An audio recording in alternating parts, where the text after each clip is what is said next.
എല്ലാവർക്കും നമസ്കാരം. ഞാൻ സതീഷ് നായർ, ജ്യോതിഷം ആൻഡ് വാസ്തു സെൻറ്റർ, ഏഴംകുളം. അപ്പോൾ നമ്മൾ വാസ്തുപരമായിട്ടുള്ള കാര്യങ്ങൾ ചർച്ച ചെയ്യാൻ വേണ്ടിയാണ് ഈ വീഡിയോ. അപ്പം കഴിഞ്ഞ ദിവസങ്ങളിൽ നമ്മൾ പറഞ്ഞു കഴിഞ്ഞു, ഒരു ഗ്രഹത്തിൻ്റെ രണ്ടാം നിലയിലോട്ട് ഉയർത്തി പണിയുമ്പോൾ നമ്മൾ എന്തൊക്കെ കാര്യങ്ങൾ ശ്രദ്ധിക്കാം എന്നതിനെപ്പറ്റി. അപ്പോൾ ഇന്ന് നമുക്ക് ആ ഗ്രഹത്തിൽ പ്രധാന വാതിൽ നമുക്ക് എവിടെ സ്ഥാപിക്കാം എന്നതിനെ പറ്റിയാണ്. അപ്പം നമ്മൾ നേരത്തെ പറഞ്ഞു കഴിഞ്ഞു കട്ടള സ്ഥാപിക്കുമ്പോൾ ശ്രദ്ധിക്കേണ്ട കാര്യങ്ങൾ. അതുപോലെ തന്നെയാണ് പ്രധാന വാതിലിന് നമ്മൾ ശ്രദ്ധിക്കേണ്ട കാര്യങ്ങൾ. അപ്പം നമ്മൾ ഒരു ഗ്രഹം പണിയുമ്പോൾ മഹാദിക്കിലോട്ടാണ് ഗ്രഹം പണിയുന്നതെന്ന് നമ്മൾ നേരത്തെ പറഞ്ഞു കഴിഞ്ഞു. കിഴക്കേ, വടക്കേ, തെക്കേ, പടിഞ്ഞാറ് എന്ന മഹാദിക്കിലോട്ട് നമുക്ക് ഗ്രഹം പണിയാം. അപ്പോൾ അതിന് ദർശനമായിട്ടാണ് നമ്മൾ പ്രധാന വാതിൽ സ്ഥാപിക്കേണ്ടത്.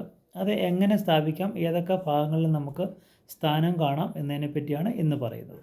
ഇപ്പം നമ്മൾ കിഴക്ക് ദർശനമായിട്ട് ഒരു ഗ്രഹം പണിയുമ്പോൾ നമ്മൾ ആദ്യമായിട്ട് കിഴക്കിൻ്റെ ആ വീതിയിൽ നമുക്കൊരളവ് കിട്ടും. ആ അളവിൽ നിന്ന് നമ്മൾ വടക്ക് നിന്ന് തെക്കോട്ട് നമ്മൾ നീളം അളന്ന് നോക്കുമ്പോൾ എത്ര നീളമാണെങ്കിലും അതിനെ 9 ഖണ്ഡമായിട്ട് ഡിവൈഡ് ചെയ്യണം.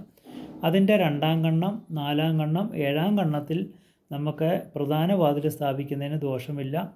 അപ്പോൾ നമ്മൾ ഉദാഹരണമായിട്ട് പറഞ്ഞാൽ 9 മീറ്ററുള്ള ഒരു ഗ്രഹത്തിൻ്റെ വീതിയാണെങ്കിൽ അതിനെ നമ്മൾ 9 ഡിവൈഡ് ചെയ്യുമ്പോൾ കണക്കാക്കുമ്പോൾ അതിൻ്റെ 2ാം ഖണ്ഡം എന്ന് വെച്ചാൽ 2 മീറ്റർ, 4ാം ഖണ്ഡം 4 മീറ്റർ, 7ാം ഖണ്ഡം 7 മീറ്റർ കണക്കാക്കി 2ാം ഖണ്ഡത്തിലും 4ാം ഖണ്ഡത്തിലും 7ാം ഖണ്ഡത്തിലും നമുക്ക് ഗ്രഹത്തിൻ്റെ പ്രധാന വാതിൽ സ്ഥാപിക്കുന്നതിന് ദോഷമില്ല.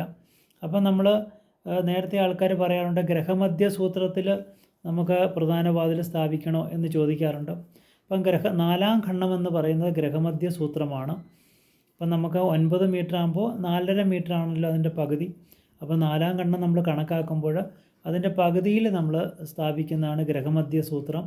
പക്ഷേ അങ്ങനെ ഗ്രഹമധ്യ സൂത്രത്തിൽ നമ്മൾ സ്ഥാപിക്കുമ്പോൾ ഏത് ഭാഗത്ത് സ്ഥാപിച്ചാലും ആ ഖണ്ഡത്തിൻ്റെ ഉച്ചസ്ഥാനത്തിലേക്ക് മാറ്റി സ്ഥാപിക്കുന്നതായിരിക്കും നമുക്ക് ഉത്തമമെന്ന് പറയുന്നത്.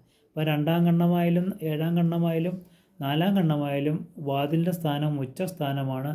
കിഴക്ക് ദർശനമായിട്ടുള്ള ഗ്രഹനിർമ്മാണത്തിൽ വടക്കോട്ട് മാറിയിട്ടാണ് ഉച്ചസ്ഥാനം കണക്കാക്കുന്നത്. അപ്പോൾ നമ്മൾ 4ാം ഖണ്ഡത്തിൽ ഗ്രഹം പണിയുമ്പോൾ നമ്മുടെ പ്രധാന വാതിൽ നിന്നും കുറച്ച് വടക്കോട്ട് മാറ്റി നമുക്ക് ഗ്രഹത്തിൻ്റെ പ്രധാന വാതിൽ പണിയാം. അപ്പോൾ നമ്മൾ ശ്രദ്ധിക്കേണ്ട ഒരു കാര്യമെന്ന് പറഞ്ഞാൽ ഗ്രഹമധ്യ സൂത്രവും നമ്മുടെ പ്രധാന വാതിലിൻ്റെ മധ്യവും തമ്മിൽ ഒന്നായി വരരുത്. അപ്പോൾ ആ മധ്യത്തിൽ നിന്നും നമ്മുടെ കട്ടിലയുടെ മധ്യഭാഗം വടക്കോട്ടായിരിക്കണം എന്നതാണ്. പിന്നെ നമുക്ക് 2ാം ഖണ്ഡത്തിലും അതുപോലെ തന്നെ 7ാം ഖണ്ഡത്തിലും നമുക്ക് വാതിൽ സ്ഥാപിച്ച് കാണാറുണ്ട്. അത് നമുക്ക് ദോഷമൊന്നുമില്ല. അപ്പോൾ ഇത് കണക്കാക്കിയിട്ട് വേണം നമ്മൾ പ്രധാന വാതിൽ നിർമ്മിക്കാൻ.